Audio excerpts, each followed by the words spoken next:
Jean rendit encore ce témoignage et dit, « Celui sur qui tu verras l'Esprit descendre et s'arrêter, c'est celui qui baptise du Saint-Esprit. » Jean 1, 32, 33.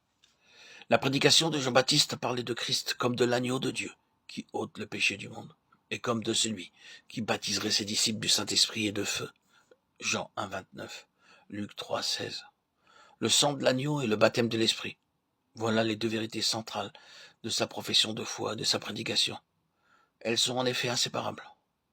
Pour que l'Église agisse avec puissance, pour que le Seigneur soit glorifié en elle, il faut qu'on prêche clairement l'expiation par le sang et l'action du Saint-Esprit, qu'on voit dans ces deux doctrines la base et la pierre angulaire de la foi chrétienne. Il n'en est pas toujours ainsi, même chez ceux qui veulent marcher à la lumière de l'Écriture.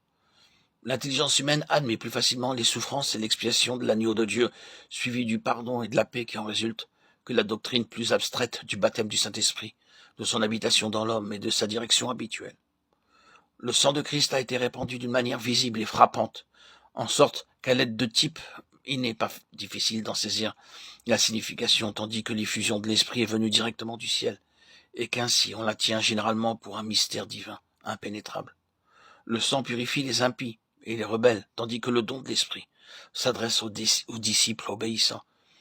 Il n'est donc pas étonnant que la prédication du baptême de l'Esprit trouve moins d'accueil que celle du pardon et de la rédemption partout où l'Église n'a guère de vie.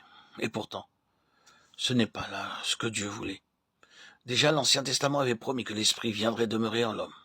Le précurseur releva ce premier indice. Il ne prêcha pas l'expiation sans dire aussi pourquoi et comment s'accomplirait en nous le dessein de Dieu. Le péché n'entraînait pas seulement culpabilité et condamnation, mais corruption et mort. Non seulement il faisait perdre à l'homme la faveur de Dieu, mais il le rendait indigne de communion avec Dieu. Et sans cette communion intime, l'amour divin qui avait créé l'homme ne pouvait pas être satisfait. Dieu voulait réellement nous avoir tout à lui. Il voulait que notre cœur, nos facultés aimantes et tout ce qui constitue notre individualité lui fussent une demeure, où pût habiter son amour, un temple où il fut adoré. La prédication de Jean-Baptiste embrassait donc la rédemption tout entière, du commencement à la fin. Le sang de l'agneau devait purifier le temple de Dieu et rétablir son trône dans le cœur de l'homme. Mais ensuite, il ne fallait rien de moins que le baptême du Saint-Esprit, que son habitation dans le cœur pour satisfaire soit Dieu, soit l'homme. Jésus lui-même devait être le type de ce que produit ce baptême de l'Esprit. Jésus ne donnait que ce qu'il avait reçu. C'est parce que l'Esprit demeurait en lui qu'il pouvait baptiser du Saint-Esprit.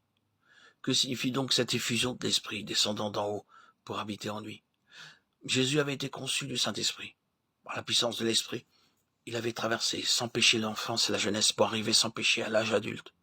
C'est alors qu'il vint à Jean-Baptiste et que pour accomplir tout ce qui est juste, Matthieu 3,15, il reçut le baptême de repentance. À ce moment-là, en récompense de son obéissance et comme signe approbateur du Père, il reçut une nouvelle communication de puissance et de vie divine. Bien plus qu'auparavant, il sentit alors en lui la présence et la puissance du Père qui le fortifiait pour son œuvre. Il sentit qu'il possédait la lumière et la vertu de l'Esprit, Luc 4, 1, qu'il était oint du Saint-Esprit et de puissance, Actes 10, 38.